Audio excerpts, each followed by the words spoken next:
Assalamualaikum warahmatullahi wabarakatuh. Perkenalkan, nama saya Intan Pertiwi, NIM A1J118026, jurusan Pendidikan Biologi Fakultas Keguruan dan Ilmu Pendidikan Universitas Halu Oleo.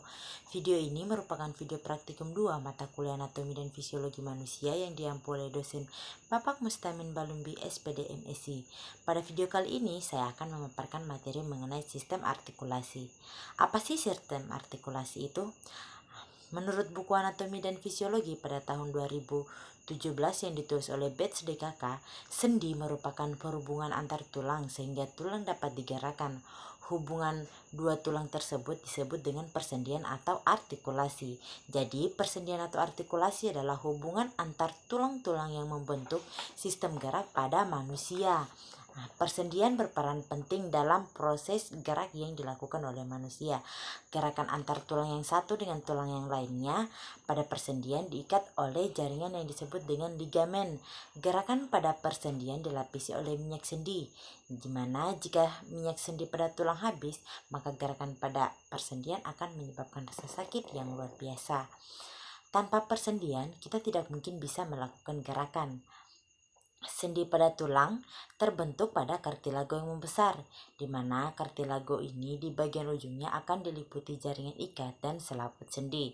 Jaringan ikat tersebut berfungsi untuk menguatkan hubungan antar tulang, sedangkan selaput sendi untuk menghasilkan cairan sinovial yang berfungsi sebagai minyak pelumas sendi.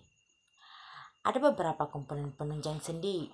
Yang pertama, kapsula sendi, yaitu lapisan berserabut yang melapisi sendi. Di bagian dalamnya terdapat rongga. Yang kedua adalah ligamen. Ligamen merupakan jaringan berbentuk pita yang tersusun dari serabut-serabut liat yang mengikat tulang satu dengan tulang yang lainnya. Yang ketiga adalah tulang rawan hialin, yang merupakan jaringan tulang rawan yang menutupi kedua ujung tulang dan berguna untuk menjaga benturan. Dan yang terakhir, cairan sinovial, yaitu cairan pelumas pada kapsula sendi.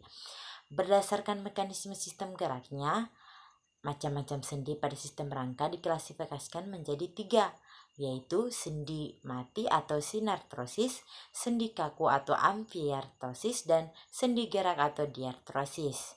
Yang pertama adalah sendi mati. Sendi mati ini adalah jenis persendian yang tidak dapat digerakkan, dan pada sendi mati ini jaringan ikat yang menjadi penghubung antar tulang akan mengeras dan berubah menjadi tulang. Selain itu, pada hubungan antar tulang ini celah sendi pun tidak ditemukan. Misalnya, sendi ini terdapat pada tulang tengkorak. Yang kedua adalah sendi kaku. Sendi kaku adalah jenis persendian yang memungkinkan untuk dapat sedikit digerakkan. Dan macam sendi yang satu ini dihubungkan oleh kartilago, misalnya terdapat pada tulang kemaluan dan sendi antar tulang belakang. Yang terakhir adalah sendi gerak atau diartrosis, di mana sendi ini merupakan jenis persendian yang memungkinkan untuk leluasa digerakkan karena antar dua tulang tidak dihubungkan oleh jaringan ikat. Sendi yang satu ini memiliki ciri seperti permukaan sendi dilapisi selaput jaringan ikat fibrous yang tipis dan menyerabut. Kemudian pada bagian dalam kapsul dibatasi oleh selaput sendi, yaitu selaput penghasil cairan sinovial yang berfungsi sebagai minyak pelumas sendi.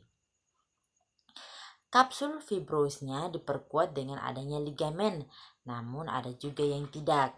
Dan biasanya terdapat bantalan kartilago seraput di dalam kapsulnya. Adapun berdasarkan arah gerakannya, sendi diartrosis atau sendi gerak dibedakan menjadi 6 macam. Macam-macam sendi tersebut diantaranya adalah sendi engsel. Sendi engsel ini adalah sendi gerak yang ujung-ujung tulangnya berporos satu dan membentuk engsel. Arah gerakannya itu seperti gerakan engsel pada pintu. Dan contoh sendi ini dia terdapat pada mata kaki, pada siku, pada lutut, dan ruas-ruas jari. Yang kedua adalah sendi putar. Sendi putar ini adalah jenis sendi gerak yang salah satu ujung tulangnya dapat menyitari ujung tulang lainnya. Arah gerakannya memungkinkan untuk berotasi pada satu poros. Contohnya pada sendi antar tulang atlas dan tulang tengkorak. Yang ketiga adalah sendi pelana. Sendi pelana ini adalah jenis sendi gerak yang ujung-ujung tulangnya bertaut dan berbentuk pelana.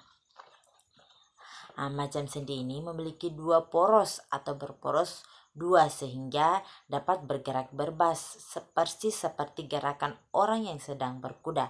Contohnya terdapat pada pergelangan tangan dan telapak tangan serta ruas-ruas ibu jari. Yang keempat ada sendi konkiloid. Sendi konkiloid ini adalah jenis sendi gerak yang ujung-ujung tulangnya memungkinkan gerakan ke kanan dan ke kiri, ke depan dan ke belakang. Salah satu ujung tulang pada jenis persendian ini berbentuk oval dan masuk ke dalam ujung tulang lainnya. Contoh dari sendi konkiloid ini terdapat pada sendi antara pergelangan tangan dan tulang pengumpil. Yang kelima itu adalah jenis sendi peluru, di mana jenis sendi ini adalah jenis sendi gerak yang ujung-ujung tulangnya berbentuk bongkol dan lekuk. Dengan bentuknya, gerakannya bebas ke semua arah, bisa dilakukan karena poros yang berbentuk berjumlah 3. Contoh sendi peluru misalnya terdapat pada tulang paha dan tulang pergelangan panggul. Yang terakhir adalah sendi luncur atau sendi geser. Dia adalah sendi gerak yang ujung-ujung tulangnya agak rata. Sendi luncur ini tidak mempunyai poros sehingga hanya dapat melakukan gerakan bergeser.